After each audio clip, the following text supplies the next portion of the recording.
Hi. This is Dave Gibson from Future Sonic. I just wanted to do a quick demo video of a project I've been working on. So this is Drambo. I've got loaded on the iPad here, and I've got this custom patch that I've written with Mozaic. So a quick bit of background. Up until recently, I had an Octatrack, and one of the things that I really loved about the Octatrack was being able to use it as a kind of portable device. So I had like a power bank and a ripcord cable for it, so I could use it portably, you know, on the sofa, on the bus, in the bath, wherever really. And that part of it was great, and it was really hands-on and direct. Now, obviously, Drambo's often kind of called the, you know, sort of Octatrack on the iPad. There's definitely certain things about it that make that true. There's lots of other things that Drambo does that the Octatrack doesn't do, and vice versa. But for the sample mashing part, you can get a really good kind of Octatrack-like instrument. So anyway, that's what I've got down here. I created a kind of a number of features that's similar to the Octatrack. Just in here, I've got with the Flexi sampler, I've got the standard Amen break that comes with Drambo. And then I've got a load of effects and LFOs and things like that. And up here, I've got a Mozaic patch, which takes the MIDI data from this Arturia Minilab and distributes it and does various things with it. So I'll just run through a quick demo. Here we go. So I've just got the Amen break playing through, and I'm just going to start tweaking and show you some of the like hands-on control. So this device is all about having hands-on control. I want to touch the screen as little as possible, do everything from the Minilab, make it quick, make it instant, become a sort of intuitive performance device.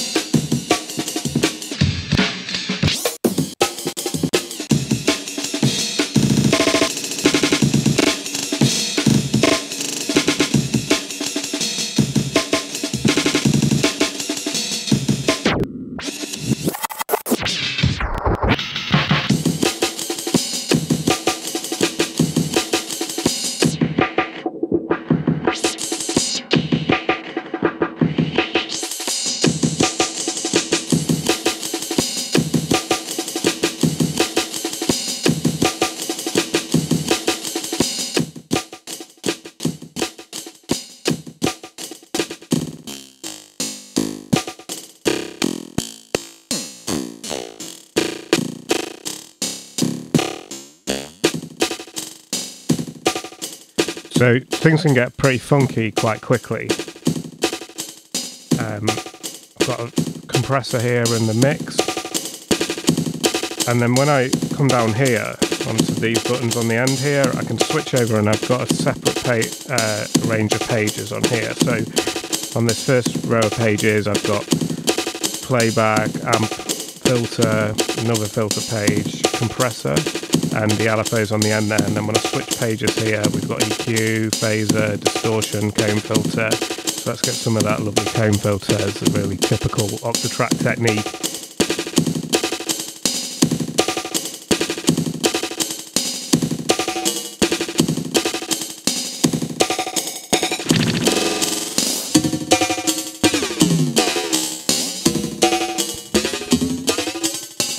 And like I say, things can get really... You can take it to some pretty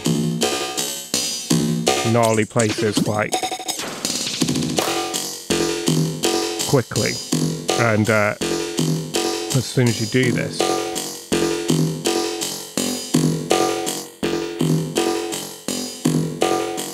you can really start to take things way beyond... The sounds can just go way beyond what they were originally. So I've got some phaser in now.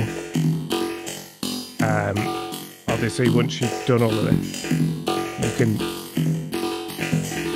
you can start to mash things up on the keyboard, rearrange the pattern and so on. So let's just record in a bit.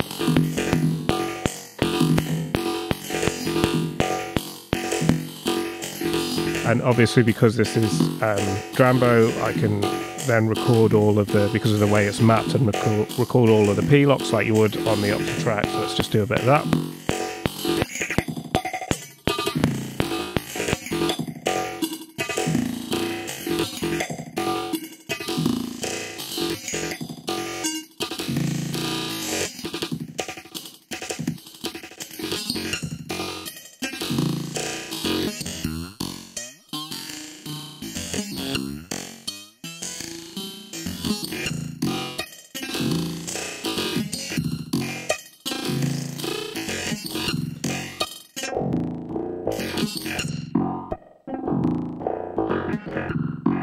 Suddenly we're nowhere near a kind of aim and break now. Obviously there's loads of scope for adding more effects and all of the VSTs, the AUV3s and whatnot that you like into the end of your chain. One of my favourite parts actually is the LFOs here. So we get a nice visualisation down the bottom. You can see we've got our LFOs along the top. Let's just change that. We change the shape of the LFO.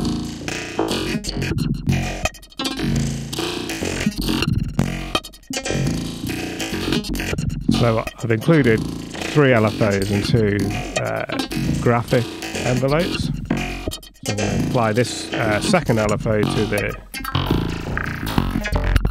to the pitch of the sample.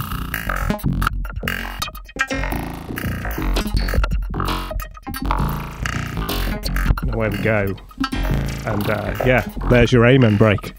Classic jungle sounds going on right now.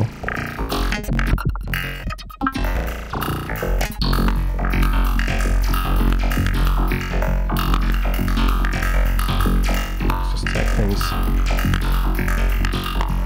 back around, mash this up again.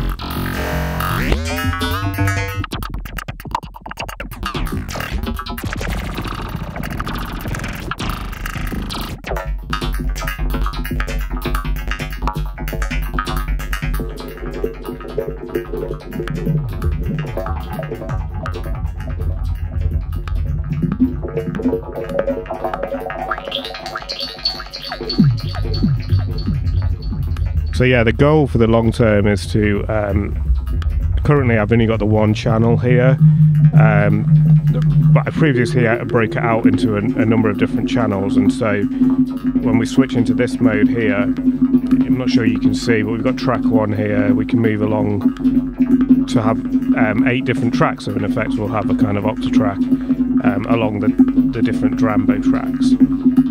Now, one of the other things I do is I've got another Mozaic patch here in AUM, and this is kind of like the control for the MIDI before it gets to Drambo. So one of the things I can do here, I've obviously got this samples way, beyond any kind of aim and break at the moment. I wanted a way to easily get back, so I've got this reset all function. There's a few different functions here, but I've got a reset all function. It'll just take me straight back. Obviously I've got some P-lock stuff there, so we've still got some of the mashing going on, but I can just clear that.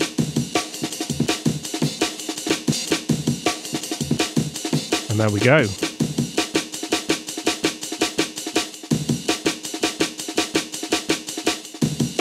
So it's a lot of fun, it's really immediate. Yeah, I think this for me really turns Drambo and the iPad into a much more hands-on device. So there we go. Hope you enjoy. I'll bring more updates as the development goes.